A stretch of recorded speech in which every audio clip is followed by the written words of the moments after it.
দিদির ফেসবুকের first payment ঢোকার আনন্দে আজ আমাদের বাড়িতে হলো পকোড়া পার্টি। হ্যালো এভরিওয়ান, আমি সঙ্গীতা। তোমরা সকলে কেমন আছো? চলে এসেছি একটা নতুন মিনি ব্লগ নিয়ে। তো বেসিক্যালি দিদির ফেসবুকের ফার্স্ট পেমেন্ট ঢুকেছিল, যার কারণে সবাই মিলে ডিসাইড করা হয়েছিল যে একদিন পকোড়া পার্টি করা হবে পিকনিকের মতো। তো এইদিকে সবাই মিলে পকোড়া তৈরি করা শুরু হয়ে গেছে, আর অন্যদিকে নাচের বাহার দেখো। সব থেকে মজা ওই করেছে, আর ব্যাকগ্রাউন্ড মিউজিকও যদি আমি দিতে পারতাম, সত্যি তোমরা শুনতে ওর ফেভারিট গান।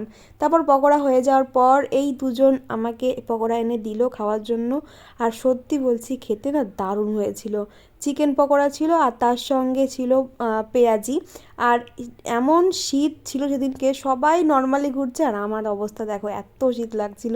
তারপর পকোড়া খাওয়ার পর শুরু হলো চিকেন লেগ পিস ফ্রাই করা। এদিকে আমাদের চিকেন লেগ পিস ফ্রাই করা হয়ে গেছে, আর ওইদিকে ওই দেখো আমার দাদা লেগ পিস নিয়ে একাই বসে পড়েছে। তারপর সবাই মিলে লেগ পিসগুলোকে কাড়াকাড়ি করে খাওয়া হলো। এভাবেই তো মজা হয়। আর আমরা যে নিতে গেছি দেখো, যে যার অনারে পার্টি সেই লেগ পিসটা নিয়ে চলে গেল। সময়টা তো ভীষণ ভালো কাটলো। ভিডিওটা এখানেই শেষ করছি। তোমাদের ভিডিওটা ভালো লাগলে একটা লাইক করে সাবস্ক্রাইব করে দিও। টাটা।